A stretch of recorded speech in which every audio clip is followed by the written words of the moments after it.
Yep la famille, c'est le Vendangeur masqué, j'espère que vous avez la forme. Petite newsletter aujourd'hui sur le Givry Vieille Vigne de Nicolas Rago en Bourgogne. Personne qu'on a été voir la semaine dernière, sur cette semaine absolument folle, on a découvert des choses de malade mental. On a passé du temps dans les chais, dans les cuveries, dans les vignes, à discuter avec les vignerons, à déguster, à parler, c'était juste dingue. Nicolas Rago, ce que je vous invite à faire, c'est de regarder la vidéo qui va suivre. Il a une approche absolument précise du métier de vigneron et ça fait 15 ans qu'il est vraiment dans une recherche de travail très minutieux, travail de la terre, respect environnemental et toujours dans la recherche d'évoluer, de faire évoluer non seulement son vignoble mais le métier de vigneron, la vinification. Et franchement, je trouve que le discours qui va suivre et l'interview qu'on a pu avoir avec lui, ce petit échange est juste ultra intéressant. Très bon visionnage les copains, à bientôt, prenez soin de vous. Alors après, je suis pas en bio, parce que le bio ne me convient pas. Il y a plein de choses sur le bio qui sont pas extraordinaires. Qu'est-ce qu'il convient faire dans le bio? L'idée ? Non, pas l'idée. En viticulture, en tout cas, c'est ce qui va... l'usage du cuivre et du soufre, en grande partie, quoi. Ouais. En bio, on traite le double qu'en conventionnel, quasiment. Moi, en conventionnel, je fais des... Alors, je suis pas anti-bio, hein, je désherbe pas. Ça fait plus de 25 ans qu'on désherbe plus. La moitié de mes traitements sont en bio, mais en limitant l'usage du cuivre notamment. En fait, c'est toujours compliqué, parce que le bio, globalement, c'est cuivre et soufre. Le cuivre, ça vient de l'autre bout de la planète, c'est un haut polluant au niveau des sols, c'est une réaction chimique pour produire du sulfate de cuivre. Mais en bio, on dit ouais, mais c'est bio parce que c'est marqué sur le papier. Donc, mais on fait abstraction, c'est comme la voiture électrique en fait. Tout à fait. C'est pas plus compliqué. Bien sûr.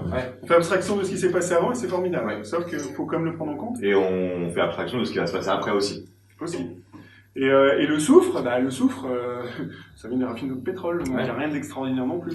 Il n'y a rien d'extraordinaire. Alors que quand on est en conventionnel, vous utilisez des produits avec des molécules de synthèse.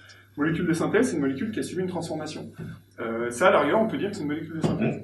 Donc c'est pas forcément, beaucoup de gens voient ça comme quelque chose d'hyper dangereux, hyper toxique. Alors souvent on dit oui, mais attention, le problème c'est que les molécules de synthèse, elles ont des propriétés risques, et notamment c'est les fameux CMR, cancérigènes, mutagènes, reprotoxiques. Dans la définition CMR, le vin est CMR, cancérigène, mutagène et reprotoxique, et pourtant nombreux. Le café, par exemple, est un des polluants, un des produits les plus toxiques qu'on consomme, et pourtant on en consomme. Quoi. Je veux dire, le barbecue qui produit des je sais plus quoi, c'est pareil, il n'y a rien d'extraordinaire, et pour autant on en consomme. Alors oui, on va dire, un produit de synthèse, défense de la plante, la plupart sont issus des médicaments. Donc il y a des médicaments que vous mangez tous les jours, ça pose pas de problème. Vous les utilisez pour traiter ma vigne, c'est la même molécule, là ça pose problème. Et donc, et souvent malheureusement, les gens font un amalgame entre les vignes en bio, pour eux, ils pensent que c'est pas traité. Et moi, c'est faux. Oui, c'est même plus traité. Ouais, c'est entre une fois et demie à 2 fois. Ouais, tout à Parce fait. que chaque fois qu'il pleut, on est obligé de traiter. Donc moi, je vois, cette année, j'ai un collègue qui a fait jusqu'à 18 traitements. Moi, j'en ai fait 4. Donc 4 en synthèse, dont 2 en bio. Donc ça fait 2 en synthèse, 2 en bio, et avec des réductions de dose, donc ça me fait moins de 3 traitements en dose pleine.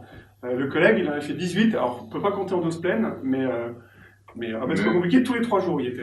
Alors que cette année, pas de pression, pas de maladie. Donc je trouve ça juste délirant, quoi. Et c'est quoi le but? C'est quoi l'intérêt? Ouais, mais là j'avais ci, là j'avais ça. Donc ouais, c'est... Alors après, oui, peut-être...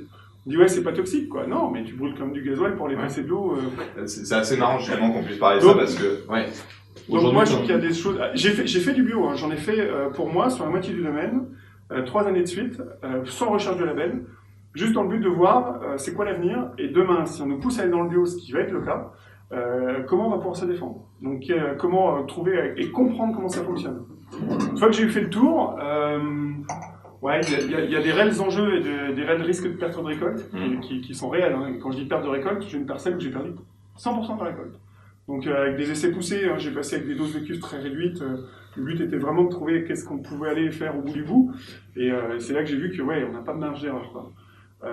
Aujourd'hui, je suis bien mieux équipé avec les appareils que j'ai aujourd'hui. Je traite principalement de nuit, avec des conditions hygrométriques idéales, sans vent. La nuit, il n'y a quasiment jamais de vent la nuit. Pas de riverains, pas de dérive. Enfin, je veux dire, donc on réduit plus fortement les doses à ce moment-là. Et du coup, on a des choses qui sont assez intéressantes. Donc c'est marrant justement d'avoir quelqu'un qui dit non, moi je fais pas du bio, mais par contre ma démarche, elle est beaucoup plus pertinente que quelqu'un qui en fait. Et le bio, on s'arrête à la production du raisin. Oui, oui, tout à fait. Après, ce qui se passe en curie, tout à fait. Moi, j'ai une démarche qui est un peu plus poussée que ça.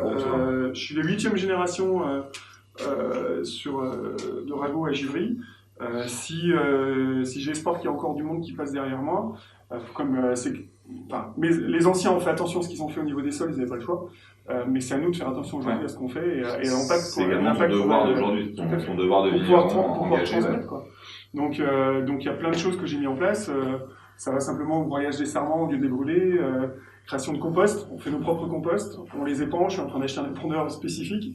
Le tassement des terrains, j'ai acheté un chenillard pour éviter de tasser les terrains, donc qui est plus proche du travail du cheval que du travail de l'enjambeur. On a des panneaux solaires, on produit plus d'énergie solaire que ce qu'on consomme sur toute l'entreprise. Et on va encore en mettre. C'est une vraie démarche. On a des récupérations des eaux de pluie, on traite avec les eaux de pluie. On a des systèmes de retraitement par l'idéologie de tout ce qui va être résidus de traitement et de l'appareil de traitement. On a nos propres stations météo sur le domaine. J'ai 5 stations météo qui sont implantées dans chaque parcelle, entre guillemets, dans chaque îlot de parcelle, sur lequel on a une modélisation informatique qui travaille pour savoir si les maladies se développent et comment elles se développent. Donc si on a besoin de traiter ou pas traiter. Donc ça, c'est toutes des choses mais on fait des engrais verts, on fait plein de choses dans le but d'être le plus proche de la nature en étant le moins impactant possible. Puis après, une démarche aussi bien production. Les cartons sont faits à Chalon-sur-Saône, les caisses bois sont faits à Givry. J'essaye d'acheter local et de reproduire des éléments locaux, quoi.